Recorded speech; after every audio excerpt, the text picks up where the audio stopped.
Hey everyone, it's Senator Adam Schiff, and I am so glad to be able to speak with you today, even virtually. You know, when I heard about what's happening with Democrats of Greater Riverside, this 75% surge in membership, nearly 200 active members now, my first thought was, this is how it starts. This is how change actually happens. Not with some grand declaration from the Senate floor, but with people in places like Riverside deciding they've had enough of sitting on the sidelines. And I'm just so glad to hear you're not just growing, you're organizing. More than 50 volunteers going door to door for Prop 50, building partnerships with SEIU, with Indivisible, with NAACP. That's the work. That's what it takes. I've spent years now standing up to MAGA extremism, fighting disinformation, defending our institutions and our democracy. And as you may have gathered, the president, well, he's not a particular fan of mine, nor I of his. And people ask me quite often, how do you keep going when the attacks from him and so many others are so relentless? And here's what I say, you don't back down. You don't give up, because the truth has a power that lies never will, and because our country and our democracy is worth fighting for. But here's the other part people don't always understand. You can't do this alone. No one can. I couldn't have stood up to the corruption, the authoritarianism, the attacks on our democracy without millions of Americans standing with me, writing postcards, making phone calls, showing up, pushing back.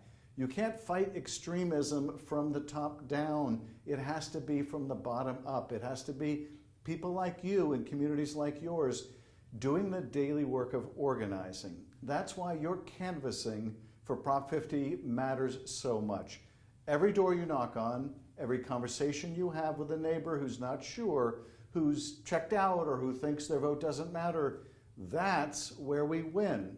Not in some 30-second TV ad, but in those one-on-one conversations where you listen, where you answer questions, where you help people see what's at stake.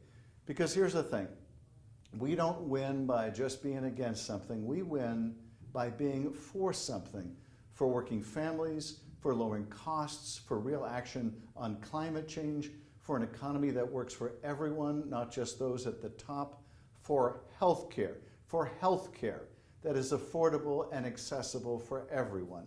That is the case we need to make. That is the case we're making right now in the Congress of the United States and all around the country. We can't wait until 2026 is upon us. I know some people in California, or some people look at California and think, well, it's a blue state, we'll be fine. But you all know better. You live in Riverside County and understand that California is not monolithic. There are real battles to be fought in communities across our state. And you understand that complacency is how we lose. So when you're out there, when you're building those partnerships, when you're growing this movement that you've created, know that you're doing something that truly matters. You're building the infrastructure of democracy itself. You're creating the networks, the relationships, the trust that will carry us through not just the next election, but the election after that and the one after that. Freya, thank you for your leadership, and to all of you, keep doing what you're doing.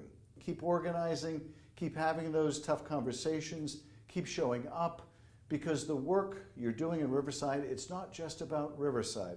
It's about the kind of state we want California to be and the kind of country we want America to be. We're in a fight for the very future and survival of our democracy. But I know that sounds dramatic, but still, it's true. And we win that fight the same way we've always won, together. One conversation at a time, one community at a time, one volunteer at a time. Thank you for everything you're doing, and I am so proud to be in this fight side by side with all of you.